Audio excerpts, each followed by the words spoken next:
Boa noite! Hoje é 19 de Reshvan de 5.774 e no programa de hoje você vai ver o que aconteceu na nossa comunidade nessa semana. Mosaico, o programa há mais tempo no ar em todo o Brasil, começa agora.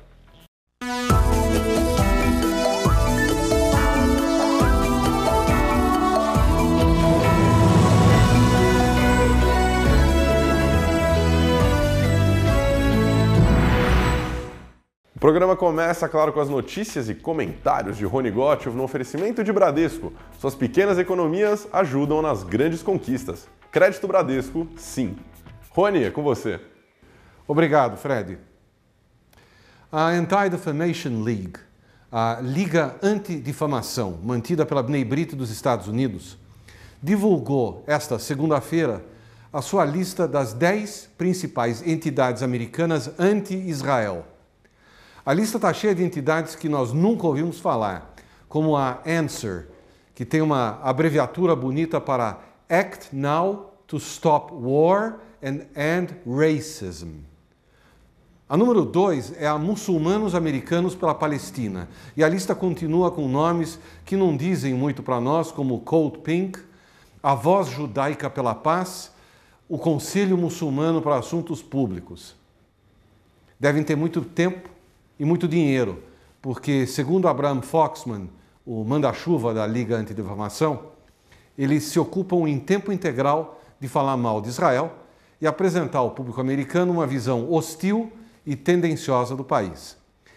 Repetem sem parar acusações de limpeza étnica, crimes de guerra, política de apartheid e outras barbaridades. E, claro, não se preocupam nem um pouco em falar das repetidas tentativas israelenses de fazer um acordo com os palestinos ou do real perigo de terrorismo que enfrentam os cidadãos de Israel.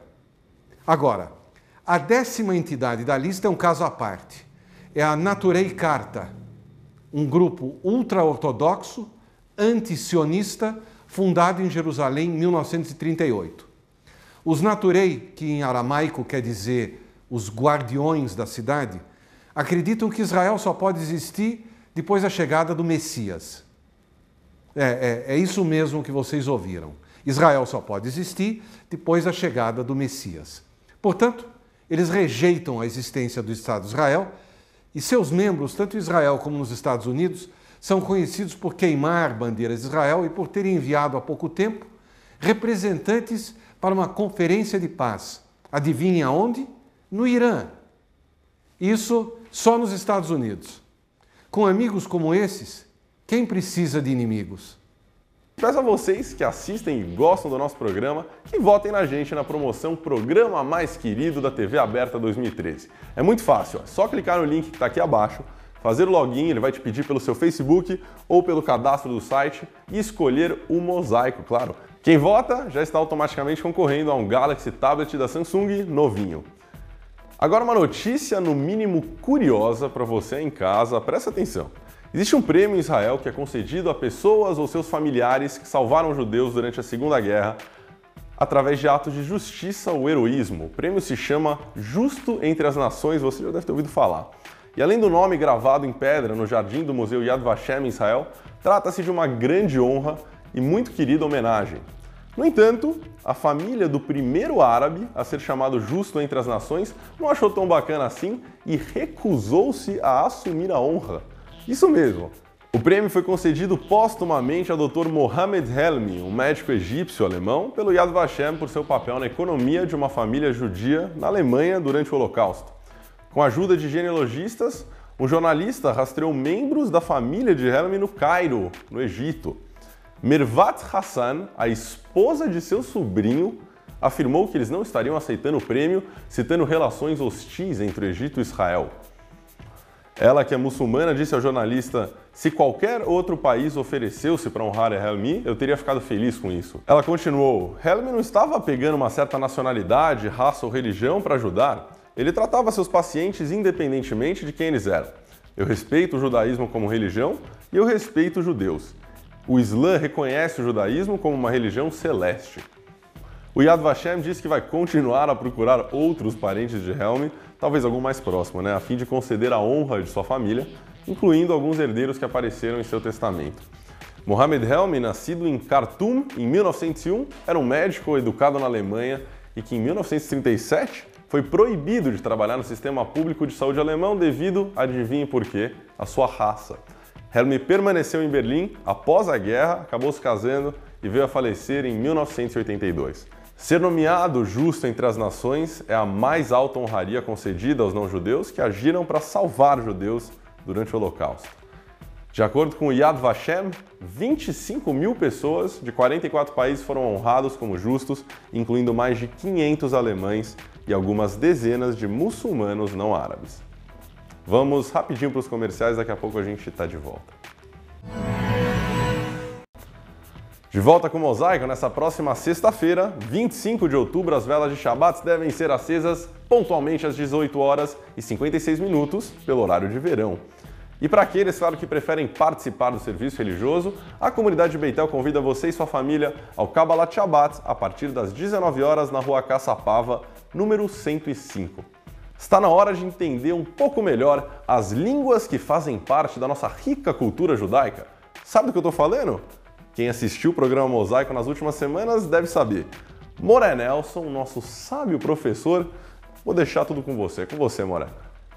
Bem, Fred, nem sempre os judeus falaram entre si apenas hebraico. Uma língua dominou o mundo judaico por mais de 1000 anos e era a língua comum, o aramaico. Isso aconteceu após a destruição do primeiro templo e quando os judeus foram para a Babilônia.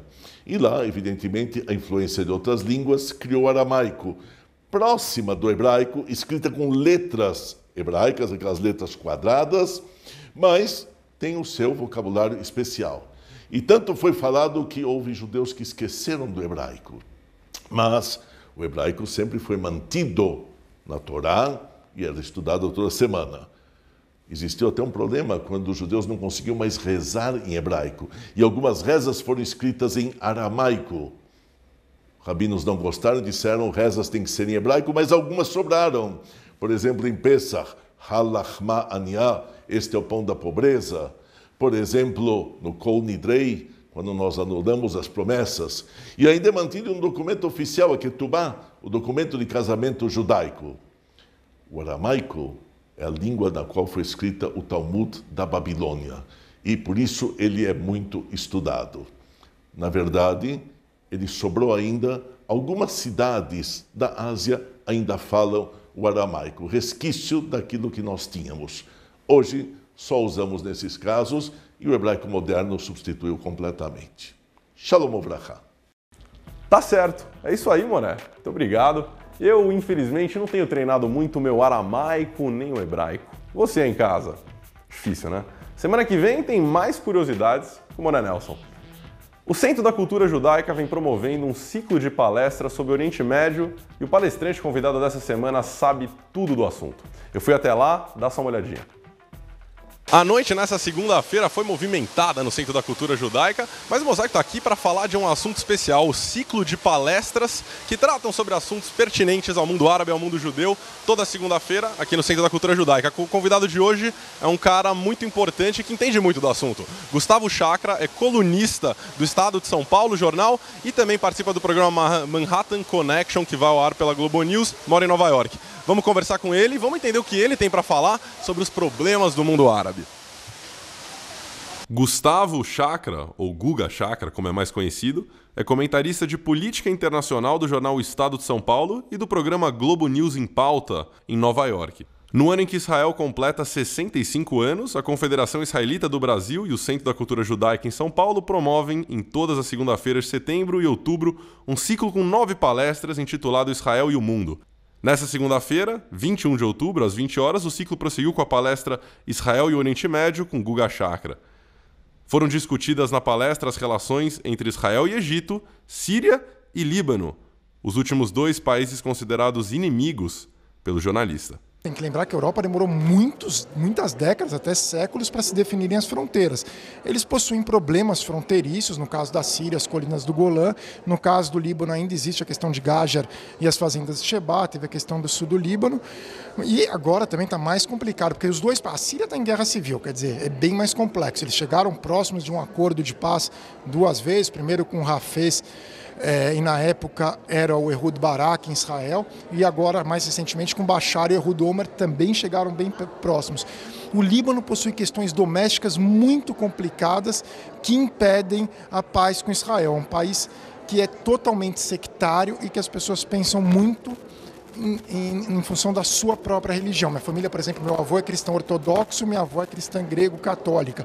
E no Líbano é sempre assim, tem um cristão maronita, o cristão assírio, o muçulmano sunita, o muçulmano xiita, druso, é tudo. Então é uma salada muito complicada para o país ter estabilidade, uma unidade só para fazer a paz com Israel nesse momento. Bom, por enquanto, aqui do Centro da Cultura Judaica é só, mas semana que vem a gente traz a próxima palestra que trata do mesmo tema, a Primavera Árabe e o mundo judeu. Não saia daí, a gente volta daqui a pouquinho depois do comercial.